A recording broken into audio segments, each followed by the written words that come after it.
Eleição nos Estados Unidos é o principal tema do dia. A votação presencial começou à meia-noite em todo o país.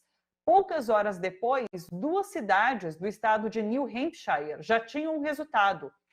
Tradicionalmente, em Dixville Norte, os eleitores votam assim que a sessão é aberta. Os 5 votos do vilarejo foram para o democrata Joe Biden. Em Newsfield, dos 21 votos computados, 16 foram para Donald Trump e 5 para Biden. As urnas em todos os Estados Unidos foram abertas pontualmente à meia-noite. Dá uma olhada. The polls are now open!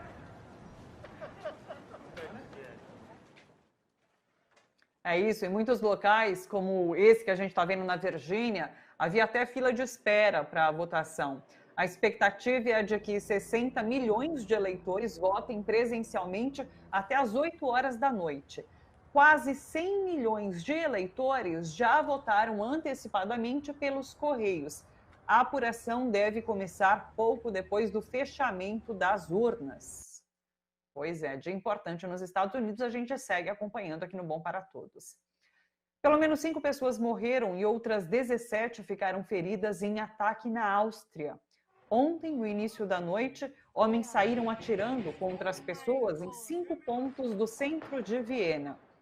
O ataque, classificado pelas autoridades de terrorismo islâmico, ocorreu em ruas próximas de uma sinagoga. Ainda não se sabe quantas pessoas participaram desse ataque, mas um dos atiradores foi preso e outro foi morto pela polícia. Uma última notícia, um advogado ironiza e humilha uma vítima de estupro. O The Intercept Brasil teve acesso às imagens do julgamento de André Camargo Aranha, identificado pela polícia como o autor do estupro contra Mariana Ferrer.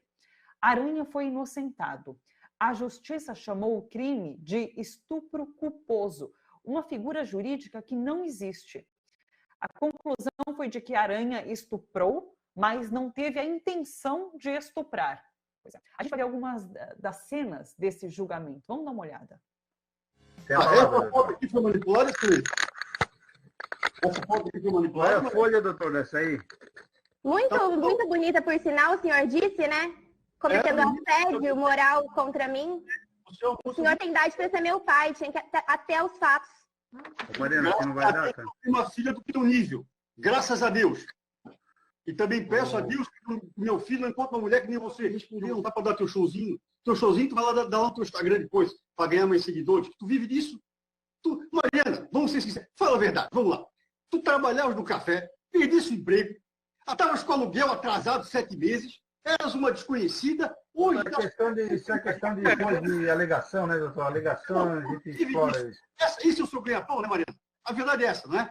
É o seu ganha-pão, a desgraça dos outros, manipular essa história de vídeo. Ela não é... Respeito, doutor. Excelentíssimo. Eu estou implorando por respeito, no mínimo, nem os acusados. Mas se tu quiser, eu suspendo. Tratada, pelo amor de Deus, gente. Que é isso?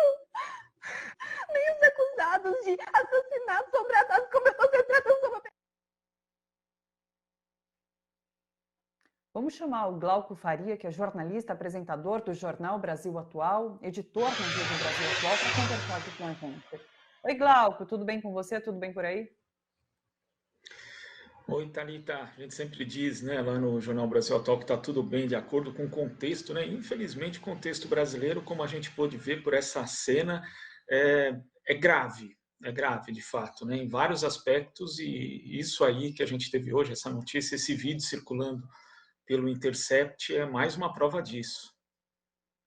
Não tem como estar tudo bem depois de ver um vídeo como esse, né? É estarrecedor, é absurdo, é uma humilhação que essa menina passou, a Mariana Ferrer, que é vítima desse processo todo. Ela foi vítima de um estupro, que teve esse resultado, um estupro culposo, quando não há intenção de matar. Sabe que eu vi uma descrição aqui nas redes sociais, que é estupro culposo é quando o judiciário não tem a intenção de condenar, porque não existe isso, é um absurdo total.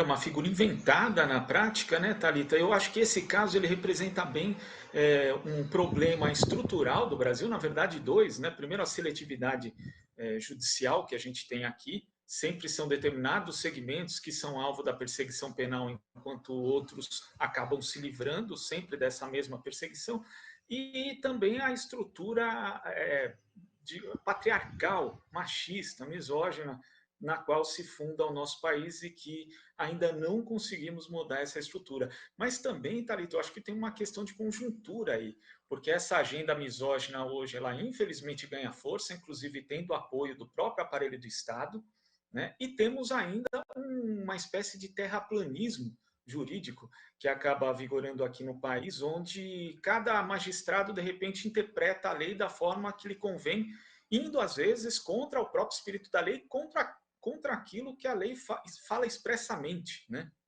Quando se fala de figura de estupro culposo, é algo assim totalmente absurdo, né? Lembra, inclusive, né, dentro dessa questão que a gente vive aqui desse terraplanismo jurídico, ou que outro dia um jurista chamou de direito freestyle, né? Estilo livre, cada um parece que interpreta da forma que quer. Nós tivemos um julgamento há pouco, né, faz mais ou menos um mês, no STF, que manteve a absolvição de um homem que tentou matar a ex-mulher a facadas, e a tese que prevaleceu ali da defesa foi a da tal da legítima defesa da honra, quando supostamente o agressor ali, por conta de uma traição, tem a emoção o domina, e ele, em tese, isso seria um excludente de licitude, ele não poderia ser punido. Que é outra figura que não existe no Código Penal, e nem quando era fartamente usada, há décadas atrás no Brasil, isso também não era baseado nem no Código Penal anterior ao vigente, de 1940, né, que foi instituído, que é o que ainda vale aqui para o Brasil, e nem no atual. Então, quer dizer, é um tipo de coisa que a gente vê ressurgindo aqui no Brasil, e é muito preocupante isso, né? Porque, na verdade, você acaba fortalecendo uma cultura do estupro, pode, inclusive, ser parâmetros para julgamentos futuros, e a gente sabe que a situação da mulher aqui no país é algo deprimente, né? E quando você vê isso, né, esse tipo de humilhação, a gente, inclusive, sabe que a OAB de Santa Catarina já oficiou o advogado por conta dessa conduta dele, mas surpreende que o juiz não tenha feito ali nenhuma reprimenda, que os outros presentes, aliás, todos homens, né, só a Mariana, só a vítima de mulher, surpreende que todos tenham aceitado aquilo naturalmente. Ele simplesmente só fala, né, o juiz ali, você quer tomar uma água para se recompor?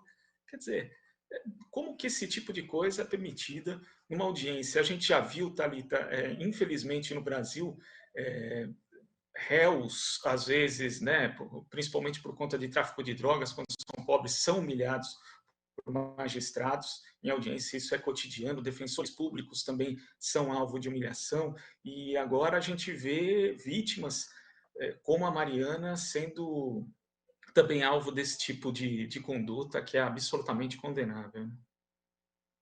Totalmente condenável, isso que você disse, o juiz não ter se pronunciado, ter aceitado a fala ali do advogado, do estuprador, é absurdo, o processo todo, esse vídeo é muito absurdo. E daí você traz esse contexto em que a gente está inserido, a gente, há alguns anos, a gente teve o que seria o futuro presidente, dizendo para Maria do Rosário, deputada, que não é estuprável porque ela não merecia, né?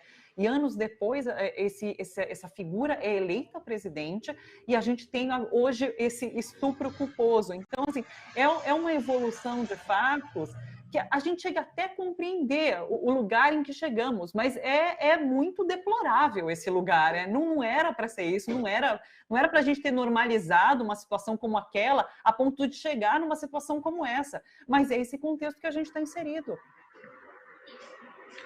E sabe, Thalita, que esse episódio, inclusive, do hoje presidente Jair Bolsonaro, à época deputado, falando essa fala deplorável, né, a respeito de estupro, em relação à deputada Maria do Rosário, tem algo muito peculiar, porque ele foi para a comissão de ética, nem lembro se acabou prescrevendo ou se ele chegou a ser julgado por conta disso, Foi um ato ali que todos, né, muita gente do campo progressista denunciou, mas que o chamado centro democrático, alguns partidos, ali simplesmente ignoraram, né? E boa parte da sociedade civil, infelizmente, também ignorou, o que já era um prenúncio do que viria. Agora, o que eu acho assim peculiar, digamos, né? Talvez a palavra fosse outra, mas é que esse episódio foi explorado na propaganda eleitoral do então candidato Geraldo Alckmin. E aí eu sempre me perguntava, poxa, você está exibindo esse vídeo do Bolsonaro ameaçando a Maria do Rosário, mas na época os deputados do seu partido não fizeram nada.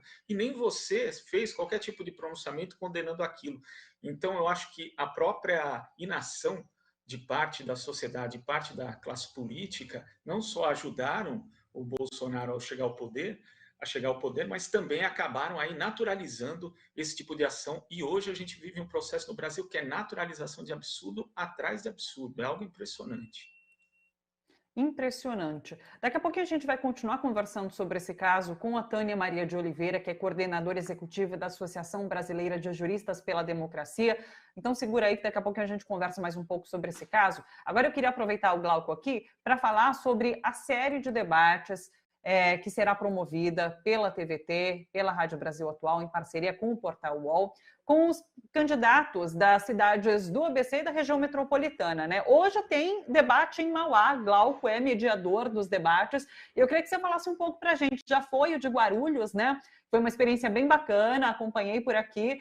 Fala um pouquinho sobre como tem sido essa experiência, a importância de trazer esses debates aqui pela TVT, desses candidatos à prefeitura da região do ABC, da região metropolitana de São Paulo. Glauco. Então, Thalita, esses debates, como você falou, começaram semana passada com os candidatos a prefeito de Guarulhos, e Guarulhos é uma cidade de uma importância tremenda, né? A segunda cidade mais populosa do estado de São Paulo, com quase 1.400.000 habitantes, tem aí uma importância econômica muito grande por conta do seu parque industrial, que é bastante robusto. A gente tem um aeroporto internacional, ali o maior aeroporto do Brasil também, e, na verdade, ia ser ali uma eleição no município que não ia ter debate televisionado, né? E para uma população desse tamanho, seria um absurdo. Então, a gente começou com esse debate lá. Agora, a gente vai ter hoje o de Mauá, que vai ser mediado pela Naama Nunes. A Naama, junto comigo, também mediou o debate de Guarulhos, né? Só que ali houve divisão de 2 grupos de candidatos. O que é importante também, Thalita, porque deu oportunidade para todo mundo ter o mesmo tempo. Às vezes a gente vê alguns formatos de debate em que você põe todos os candidatos ao mesmo tempo e aí um candidato fica um bloco inteiro sem aparecer. Então as pessoas que hoje já têm as suas dificuldades para se informar por conta das fake news que foram amplificadas, né, com o advento das redes sociais, em especial do WhatsApp, também uma propaganda eleitoral mais curta, uma campanha mais curta, o contexto da pandemia que também dificulta aí o contato pessoal e a própria circulação de informações, elas puderam ter acesso ali às propostas dos seus candidatos por meio desse debate. E a gente vai ter hoje Mauá, né? Vou dar aqui a agendinha rápida, Thalita. A gente vai ter Mauá, que tem a mediação da Naama. Amanhã tem Santo André, os candidatos à prefeitura de Santo André. No dia 5 tem Diadema. Dia 6 é a vez dos candidatos a prefeito de São Bernardo do Campo. E na semana que vem, dia 10, são os candidatos à prefeitura de Osasco, né? Somadas todas essas cidades, são mais de 4 milhões de pessoas, né? Ou seja, não é possível a gente ignorar, né? E a gente vendo aí várias emissoras de TV cancelando debates, né? Em São Paulo, essas cidades pelo menos vão ter aí, os munícipes terão a oportunidade de conhecer um pouco mais daquilo que pensa e daquilo que propõe cada candidato. Isso, você tocou nesse ponto importante. A gente vê a grande imprensa cancelando debates, informando que não vai realizar os debates, e TVT, Rádio Brasil Atual, em parceria com UOL, enfim, com o Diário do Grande ABC também, nesse esforço para conseguir levar a informação para a população, para que a população tenha informação de qualidade sobre o que o candidato está propondo para a cidade. Então, é um papel bastante importante que esses meios de comunicação estão cumprindo nesse momento. Sem dúvida, Thalita, porque é isso, a gente tem hoje uma campanha muito mais curta, né? E as pessoas, elas têm mais dificuldades para se informar, primeiro porque tem esse advento das redes sociais, a gente viu o quanto o WhatsApp, por exemplo, foi determinante na eleição de 2018, a gente lembra do presidente Jair Bolsonaro, que acabou sendo eleito com base aí, como a gente sabe, em esquemas de disparos de mensagem em massa no aplicativo, mas também não foi só ele, não. Teve muito deputado que foi eleito com base nisso também, senadores, tivemos aí governadores de estado. Então, a melhor forma das pessoas não acabarem, não, inclusive alguns que inclusive já estão sofrendo processo de impeachment, que também serviram desse tipo de esquema, serviram bastante das fake news. Então, para que as pessoas possam combater esse vírus da desinformação, né, é importante que elas tenham acesso aí ao seu candidato de uma forma, digamos, não modulada, como é no horário eleitoral, mas no debate ali, em que a pessoa pode, de fato, responder a perguntas de jornalistas, responder a perguntas dos próprios adversários. Então, ela tem uma oportunidade de ter o eleitor tem essa oportunidade de acompanhar um confronto de ideias e também de saber desses projetos, dessas propostas com mais detalhes e sem o filtro da propaganda eleitoral. Perfeito. Hoje, então, às 8h40 da noite, o debate entre os candidatos à Prefeitura de Mauá. Está aí, transmissão ao vivo pelo canal 44.1, na Rádio Brasil Atual, 98.9 FM, e também nas redes sociais e nos sites da TVT, da Rádio Brasil Atual e do UOL. Tá bom, pessoal? Tudo informado. Glauco, agradeço demais a participação. Volte outras vezes por aqui. Muito bom poder conversar com você, viu? Um beijo, uma boa tarde. Sempre que me chamarem, eu volto aí, Thalita. Prazer participar aqui do Bom para Todos, viu?